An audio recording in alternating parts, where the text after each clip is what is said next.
In the race to build the most powerful AI on Earth, there's a moment nobody talks about, the moment the government steps in and says, "Stop." That moment just happened.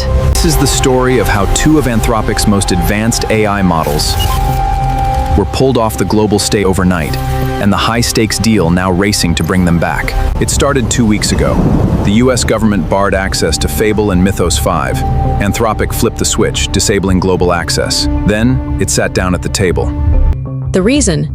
A fear that the model's security guardrails, the very safeguards meant to keep them from being misused, could be bypassed.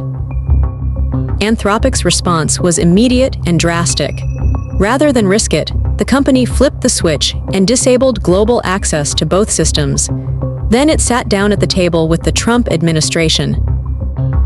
Now, according to Bloomberg, the two sides are inching toward a resolution. Commerce Secretary Howard Lutnick is leading the charge to address the security concerns that triggered the restrictions in the first place. But here's the catch: nothing is final. The proposal still has to clear officials across the entire administration. A Commerce Department official confirmed they're working toward a fix, while making sure everyone in the government is aligned before any decision is made. And the timing could not be more dramatic.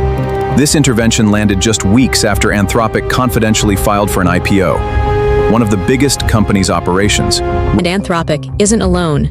The administration has widened its gaze. OpenAI just announced it's limiting access to a preview of its GPT 5.6 model, restricting it to a small group of government-approved partners after pressure over the model's capabilities. The names of those partners, undisclosed. The company says it's now working with the administration to build a repeatable process for future releases. The era of AI racing ahead unchecked may be ending. Governments are no longer watching from the sidelines. They're at the table holding the keys. Who gets to decide when the world is ready?